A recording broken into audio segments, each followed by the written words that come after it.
All Mob Gaming, what's going on? It's Red K, and if you're an 80s baby, you collectively lost your shit when you found out that the Marvel's Capcom collection is coming out on the Switch and on the PlayStation. We're gonna have it. Marvel's back.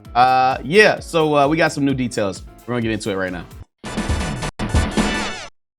So of course we head over to Event Hubs because they have all the info, and we got some new stuff, details coming out on the Marvel vs. Capcom Fighting Collection. Capcom was putting these together for a while, and this is the one we wanted. Let's just be honest. During the Nintendo Direct press conference, the Marvel vs. Capcom Collection Arcade Classic was announced. However, it turns out that this collection will also be released on PlayStation 4. Oh, so if it's being released on PlayStation 4, that means you can play it on PlayStation 5. So basically, through backwards compatibility, you can play it on 4 or 5, but they're using the PlayStation 4, I guess, archetype to put it out. First game in the collection is X-Men Children of the Atom, so it's canonically correct. Though this is just a fighting game that mostly features X-Men characters, it's a game that technically started the Marvel's Capcom crossover series, considering Street Fighter's Akuma is accessible as a secret character. Marvel Superheroes is also featured in the collection.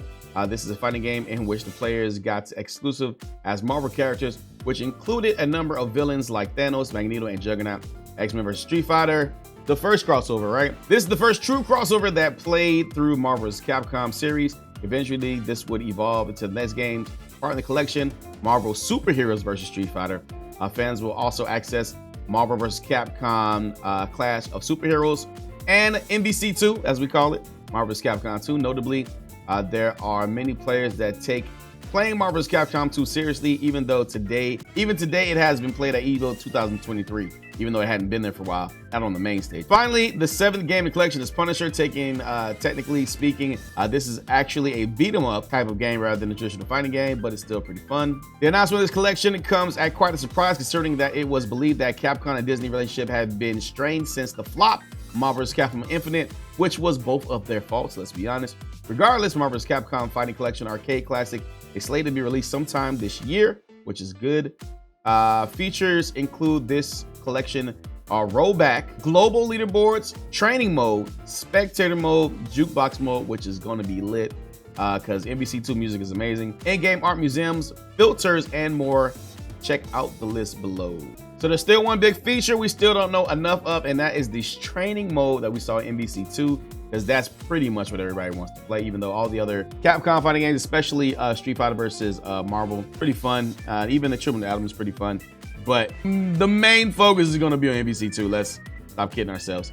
So today, a big day for fighting game fans with the shocking announcement of Marvel's Capcom Collection from the Take Us on a Ride. On the top of including 6 Marvel's Capcom fighters, plus the Punisher long-awaited collection. Also comes packing with some nice features that not even most new gamers give players. What are those features?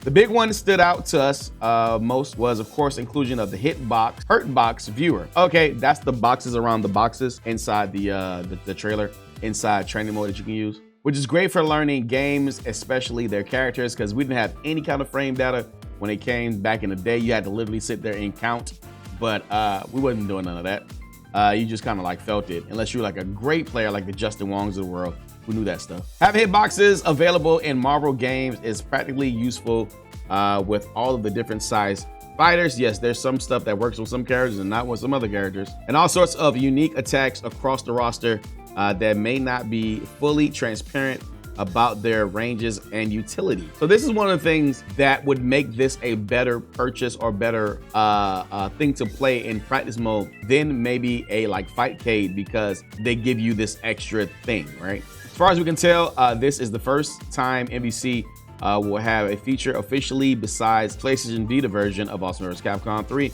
which had a hitbox viewer for the replays. I didn't know that. Street Fighter 30th Anniversary Collection didn't come with this feature either, but the later Capcom Fighting Collection did in post-launch updates. Here's the official tweet by Markman.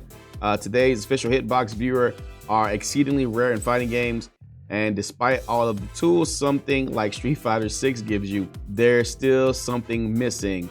Shout out to Killer Instinct. Marvel's Capcom 2 collection is so cool. Not only do we get the jukebox, which is going to be amazing, enhanced practice mode with Hurtbox, save stage ability, rollback netcode, hopefully across all titles.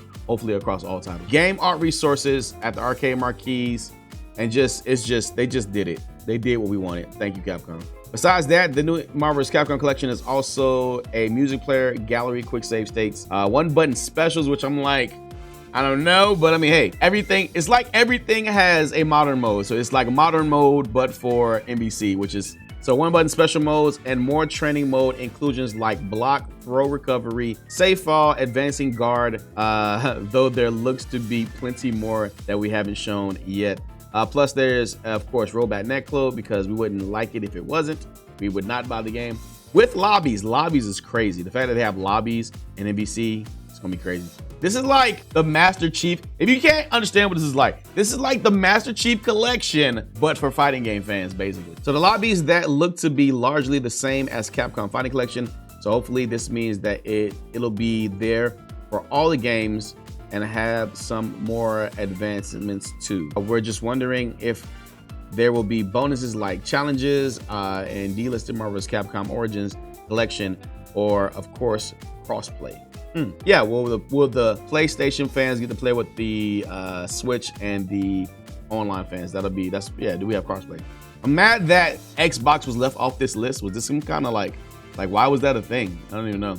The new collection includes X-Men Children of the Atom, Marvel Superheroes, X-Men Street Fighter, Marvel vs. Capcom Heroes, Street Fighter, Marvel vs. Capcom 2, and The Punisher, seemingly all using their arcade versions. Marvel vs. Capcom Fighting Collection Arcade Classic is set to be released later this year on PlayStation 4, Nintendo Switch, and the PC, and we'll likely be learning more about it in the next upcoming months. So that's everything that we have information-wise as far as NBC collection. As soon as we got more information, you'll hear it right here. Follow Mob Gaming, Red K. See you guys online. Peace.